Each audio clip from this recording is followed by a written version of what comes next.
5 அம்ச கோரிக்கைகளை முன்வைத்து உண்ணாவிரதம் இருந்து உயிர் நீத்த தியாக தீபம் திலீபனின் 38வது நினைவு தினம் யாழ்ப்பாணம் நல்லூர் பகுதியில் அமைந்துள்ள அவரது நினைவிடத்தில் அனுஷ்டிக்கப்பட்டது.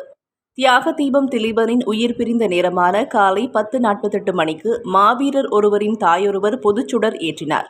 அதனைத் தொடர்ந்து தியாக தீபத்தின் உருவப்படத்திற்கு மலர் மாலை அணிவித்து மலர் தூவி அஞ்சலி செலுத்தப்பட்டது. அதேவேளை சம நேரத்தில் நல்லூர் வடக்கு வீதியில் திலீபன் உண்ணாவிரதம் இருந்த இடத்திலும் அஞ்சலி செலுத்தப்பட்டது. அத்துடன் தூக்கு காவடியொன்று நினைவிடத்திற்கு வந்ததோடு யாழ்ப்பாணத்தின் பல்வேறு பகுதிகளில் இருந்தும் ஊர்தி பவனிகள் வந்திருந்தன.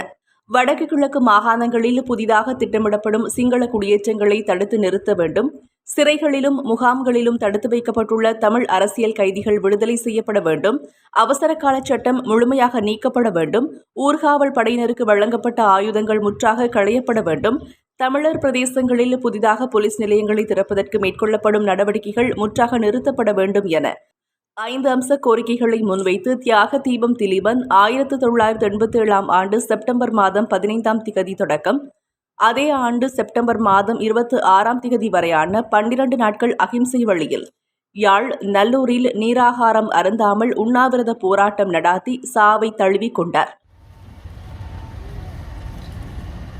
அமைதியான முறையிலே அந்த மலரஞ்சலியை செலுத்த முடியும் என்பதனையும் அறிய தருகின்றோம். அன்பார்ந்த உறவுகளே, தியாக தீபம் திலீபன் அவர்களுடைய